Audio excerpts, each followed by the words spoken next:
Hi students, నేను previous వీడియోలో motion in straight లైన్లో 2 క్వశ్చన్స్ ఎక్స్ప్లెయిన్ చేశాను. సో అక్కడికి 15 మినిట్స్ టైం దాకా పట్టింది. సో రిమైనింగ్ 4 క్వశ్చన్స్ ఉన్నాయి. ఈ వీడియోలో ఎన్ని వీలైతే 15 మినిట్స్లో అని చెప్తాను, ఓకేనా? సో థర్డ్ క్వశ్చన్ చూడండి ఒకసారి.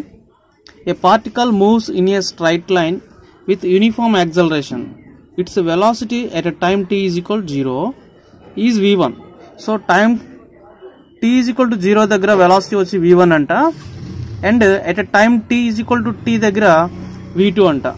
అంటే స్టార్టింగ్ ఇనిషియల్ వచ్చేసి అంటే టైం 0 దగ్గర వెలాసిటీ వచ్చి v1 అంట, టైం t దగ్గర వచ్చేసి వెలాసిటీ v2 అంట. The average velocity of the particle in this time interval is v1 plus v2 by 2. So average time interval వచ్చేసి v1 ప్లస్ v2 బై 2 అవుతుందా అని అడిగాడు అనమాట, ఓకేనా? సో ఇప్పుడు మనం దీనికి సింపుల్గా అవునో ఎస్ అని చెప్పొచ్చు. అబ్జర్వ్ చేసినట్లయితే ఆన్సర్ మనకి ఫస్ట్ ఏమని వస్తుందంటే ఎస్, ఇట్ ఈస్ కరెక్ట్. ఎందుకనంటే మనము డిఫరెంట్ వెలాసిటీస్ అయినా కానీ ఇనిషియల్ వెలాసిటీ 0 కాబట్టి, సో టోటల్గా 2 యాడ్ చేసి మనం బై 2 చేస్తే మనకి యావరేజ్ వెలాసిటీ అనేది ఈక్వల్గా ఉంటుందన్నమాట. So average velocity V average is equal to total displacement by టైమ్గా రాసుకుంటాం. ఇక్కడ మనము ఒక కైనమాటిక్ ఈక్వేషన్ని యూజ్ చేయాల్సి ఉంటుంది. So v² minus u² is equal to 2s ఫార్ములాని ఇక్కడ యూజ్ చేస్తే మనకి v అంటే ఫైనల్ వెలాసిటీ, u అంటే ఇనిషియల్ వెలాసిటీ. సో అదేవిధంగా ఇక్కడైతే ఇనిషియల్ వెలాసిటీ వచ్చేసి v1, ఫైనల్ వెలాసిటీ వచ్చి v2 అనమాట. సో దీన్ని ఇక్కడ సబ్స్టిట్యూట్ చేసుకుంటే v² minus v1² is equal to 2as గా మనం రాసుకుంటాం. సో అలాగే ఇప్పుడు మనకి s ఈజ్ ఈక్వల్ టు ఏమొస్తుంది, v2² minus v1² by 2a గా రాసుకోవచ్చు అనమాట. ఇప్పుడు మనం యాక్సలరేషన్ అంటే మనకు ఆల్రెడీ ఏం తెలుసు, change in velocity by time. So ఇంతకుముందు క్వశ్చన్లో మనం నేర్చుకున్నాం కదా, యాక్సలరేషన్ అంటే v minus u by t అనమాట, ఓకేనా? సో అలాగే ఇక్కడ మనకి ఇక్కడ యాక్సలరేషన్ ఏమొస్తుంది, v2 minus v1 by t.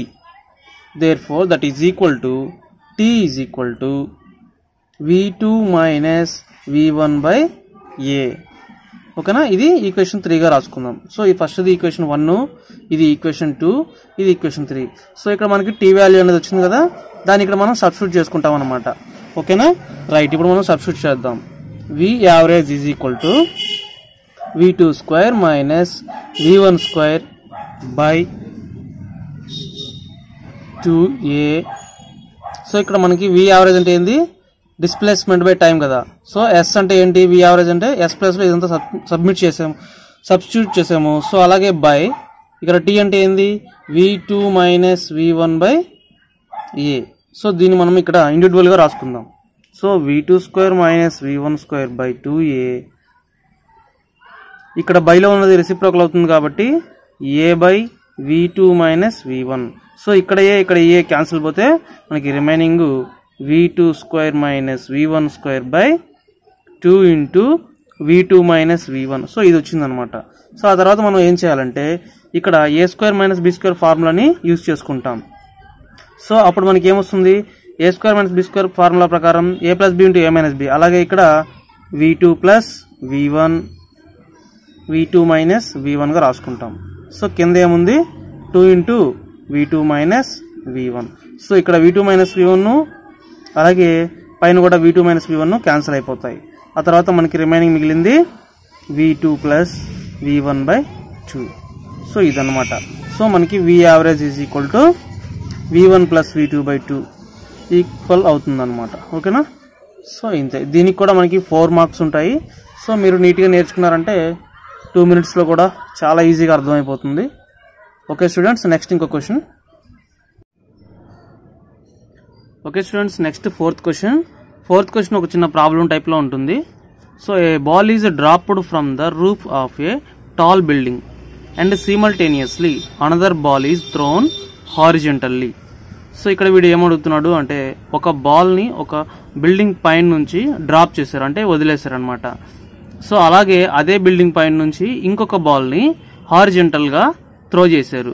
So అది ఈ రెండిట్లో ఏది కింద ఫస్ట్ పడుతుంది అనేది క్వశ్చన్ అడుగుతున్నాడు అనమాట, ఓకేనా?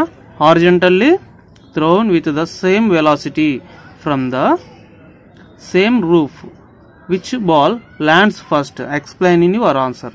సో మనం ఇప్పుడు దీన్ని వచ్చేసి initial velocity u is equal to 0 అవుతుంది కాబట్టి అదేనమాట పైన నుంచి పడేటటువంటి బాల్ దానికి మనం ఎలాంటి వెలాసిటీ ఇవ్వము కాబట్టి అక్కడ వెలాసిటీ అనేది 0 అనమాట. u is equal to 0. అలాగే భూమి వైపు కిందకు వస్తుంది కాబట్టి acceleration due to gravity a is equal to g. అలాగే హైట్ వచ్చేసి s is equal to h. So time వచ్చేసి t is equal to t1 అనమాట. సో వీటి మూడింటిని మనము kinematic equation s is equal to ut plus half at స్క్వేర్లో ut plus half at square దీంట్లో substitute చేసుకుంటాం. So ఇక్కడ h is equal to h కాబట్టి h is equal to u అంటే 0 into t plus half gt square. ఓకేనా, gives rise to h is equal to half gt square అనేది మిగిలింది అనమాట మనకి. సో దేర్ ఫోర్ ఇటు సైడ్ ఉన్నటువంటి 2ని మనము ఆ వైపు తీసుకెళ్తే 2h is equal to gt square గా మనకు వస్తుంది.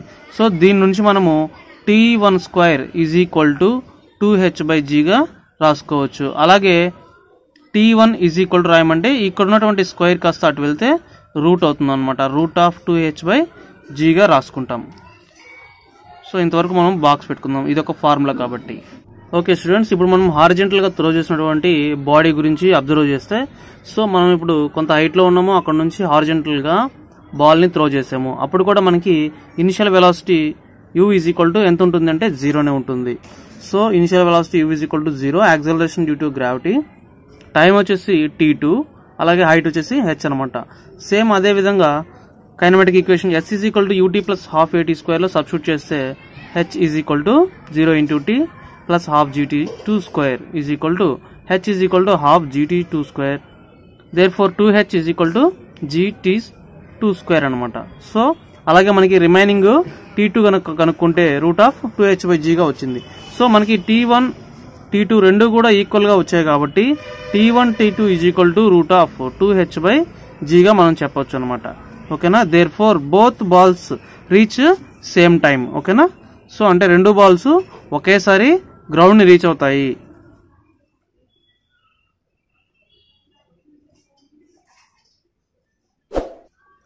ఒకే టైంలో రీచ్ అవుతాయి. ఓకే స్టూడెంట్స్, ఇప్పుడు ఈ వీడియోలో 2 క్వశ్చన్స్ అప్లోడ్ చేస్తున్నాను. రిమైనింగ్ 2 క్వశ్చన్స్ ఇంకొక వీడియోలో అప్లోడ్ చేస్తాను.